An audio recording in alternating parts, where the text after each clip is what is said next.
In the previous lesson, we talked about how different substances have different reduction potentials.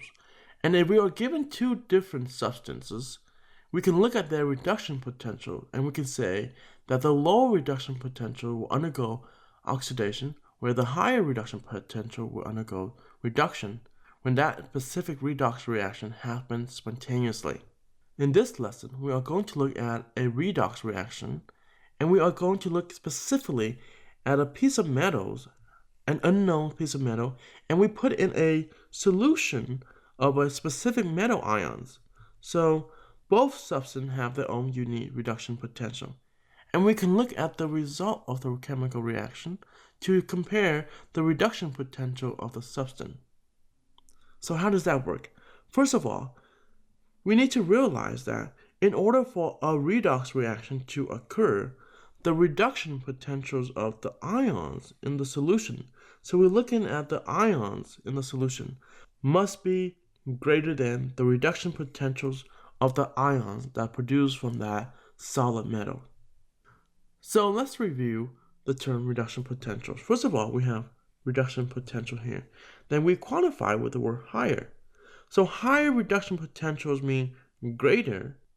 And then reduction potential, think of the word potential. It is the tendency or the ability to reduce. What does to reduce mean? To reduce means to gain electron. So therefore, reduction potential is the ability to take electron from another metal. It makes sense that higher reduction potentials, greater ability to take electron from another metal. So therefore, the metal ions in the solution will take away the electron in the solid metal, and we have the reaction to occur. And if we look back on the concept of electroplating, when the negative ions in the solution gain the electron, it becomes solidified and become a solid metals. And that's how we know that a chemical reaction has occurred. So let's look at this example.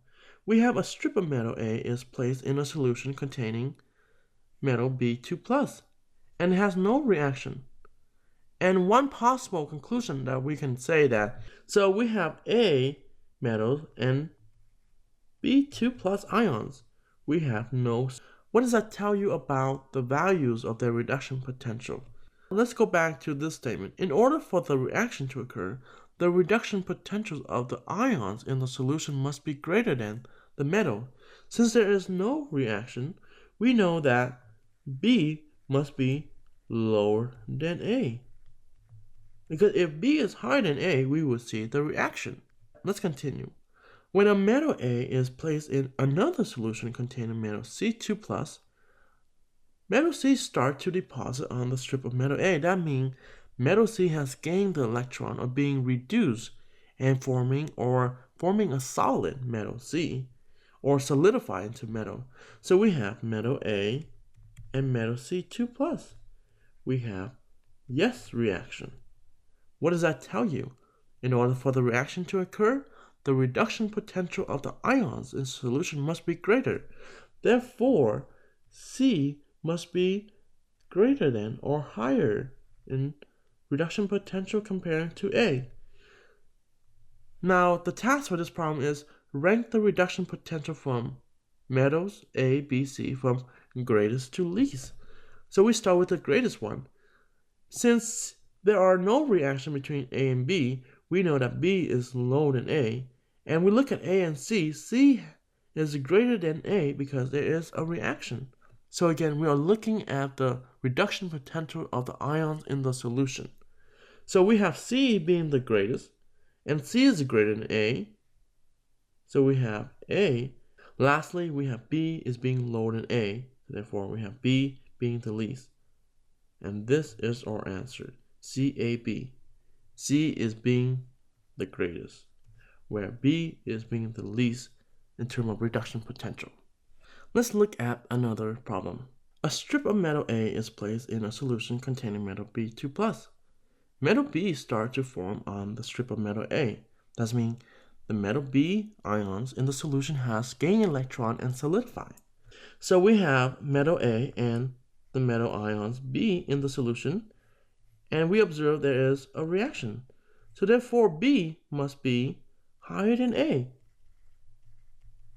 or has greater potential than A.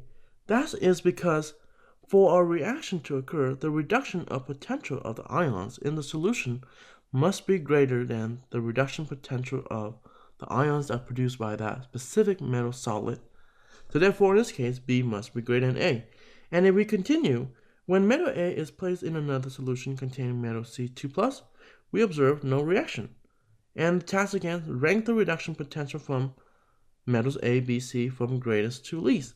So in this statement, we have A and the metal ions in the solution C2+, and we observe no reaction. That tells you C is lower than A.